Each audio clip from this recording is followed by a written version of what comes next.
What's going on, guys? Al Kula. Welcome back to another video. In today's video, I want to talk about tripods. So a lot of people say that you need to spend a lot of money on a tripod. A Gitzo for like $800, $1,000. Some people are like, just buy a tripod that works for you. You can find things that are like all over the spectrum. I kind of find myself in the middle. In this video, all I want to do is kind of talk about like cheap tripods versus more expensive tripods. What the main differences are, and I guess which one I think is probably a better value. Because with anything, there's always like that point of diminishing returns, right? You know, if you spend $500 on a tripod, if you spend another $500 and you buy a $1,000 tripod, are you getting that additional $500 worth of value for your purchase? That can be debatable, but anyways, we'll just go over these really quick. Everyone knows what these things are. They're not really great at anything except maybe wrapping around things, so you're only gonna need them in like really certain instances. If you need one of these, you're kind of gonna be the person who knows that they need one of these. Otherwise,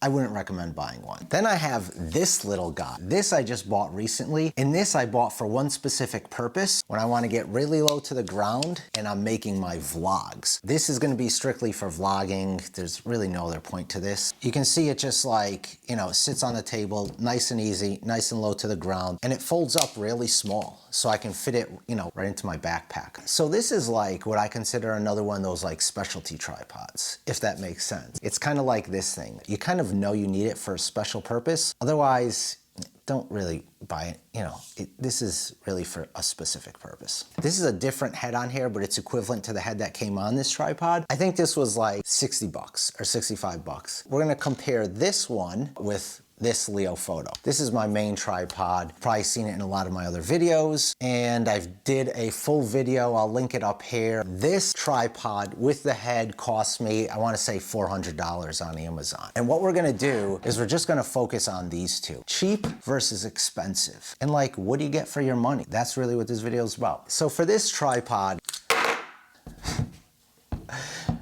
do I need to say anything further? I swear on my life, I did not plan that. Okay. Okay, here's what you get for a cheap tripod. First of all, the legs are really thin. If you're dealing with heavier equipment, specifically like wildlife photography stuff, like the big Manfrotto head that I use, you kind of want something that's a little bit bulkier. The legs on this $65 tripod are gonna be a lot thinner than the legs on this. The first thing you're gonna notice is the legs. This has aluminum legs. These legs are carbon fiber. These are gonna be a lot lighter. Carbon fiber is actually a stronger material as well. Typically, you'll find with the more expensive tripods, the components they use are stronger, but they're also lighter, and that's usually not all the time. The other big difference you're gonna find are how the legs move in and out in the screws here that are used to fasten the legs. These screws, I can almost guarantee you, will always come loose on a cheap tripod. And eventually the legs are just gonna like flop in and out, in and out. You're always gonna have to be tightening them. I've had this tripod, I wanna say maybe like a year and a half. I've never had to adjust these. The other big difference are the fasteners. I'm not referring to like whether you have the screw ones or whether you have those flap ones like these. So these kind of just pop out, these little levers. That's not what I'm referring to. I'm referring to how well the leg comes out when you loosen this. So if I go like this, like it's still not coming out. I gotta kind of pull it pretty good. Then I have to loosen more, and then it comes out, and then I have to tighten it like this.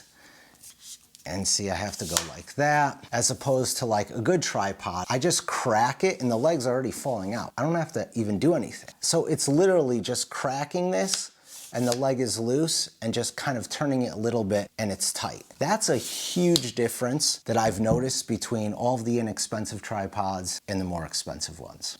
Let's talk about these little things here that allow you to open up the legs. This is just really cheap. I mean, you can feel that it's flimsy. You know, when you take this one, for example, put the leg down a little, you know, you just get like, I mean, just listen to that. It's a huge difference.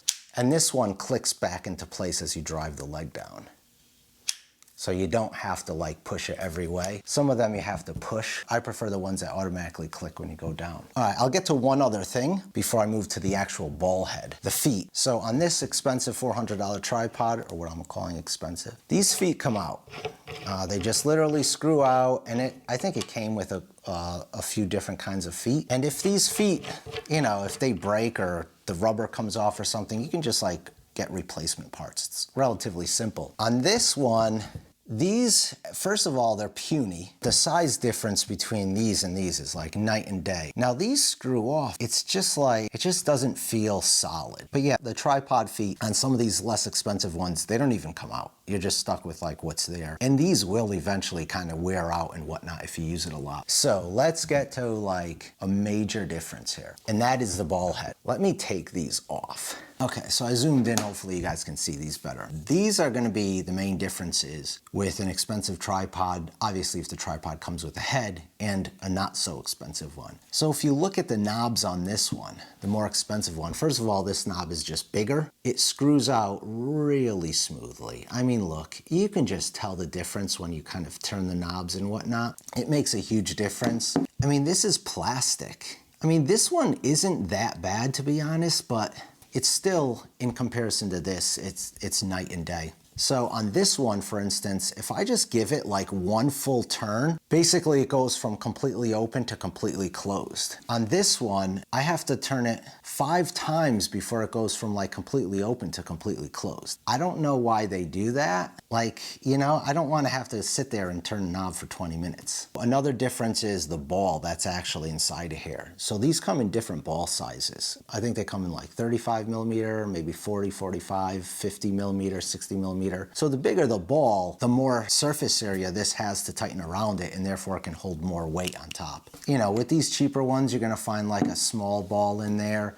And you know, they're just not made to like hold up a lot of weight. It might hold up the weight, but it might not do it that safely. So it's up to you whether or not you want to use that. And one of the other main differences I found, specifically with like this inexpensive one, the knob down here that when you loosen, you can rotate the camera. When I go to tighten this sometimes, it actually shifts the camera a little bit. That never happens with this. And I found that all of these tripod heads, like literally all of them, all of the cheap ones do that. But literally, you know, if you have the camera set up perfectly, it might just like move over a little bit. It's really not a big deal, but it is, because when I set up my composition the way I want it, you know, no matter what I'm photographing. In landscape photography, you might have a tree kind of right where you want it. In real estate photography, you know, you have a picture frame on this side of it and maybe like a lamp here and you want it to stay right there, but when it shifts just a little bit, it's enough to throw off your composition. Quite honestly, little things like that drive me crazy. And I'm just gonna throw out a few additional things that this $400 tripod has that this cheap one doesn't. On the side of the tripod here, you have a little screw. You know, it's like one of the 1/4-20s. You know, you can attach things to here like a monitor, if you're doing video work, even photography work, whatever. You can attach lights to there. You know, you can screw anything in. That's nice. And also, on the bottom of this tripod down here, you know, there's the same 1/4-20 under there. These, instead of a screw, they come with like this hook that you can attach things to. And the hook works. It's not that it doesn't work, but literally you just saw a few minutes ago, the thing just like fell out on the ground as I was lifting this tripod up. You know, I just want to kind of try and keep this short, try and keep it simple. It's one of my 30 videos in 30 days. This is video number 2. Okay, so yeah, that's it guys. That's pretty much a video. My recommendation if you're gonna buy a tripod is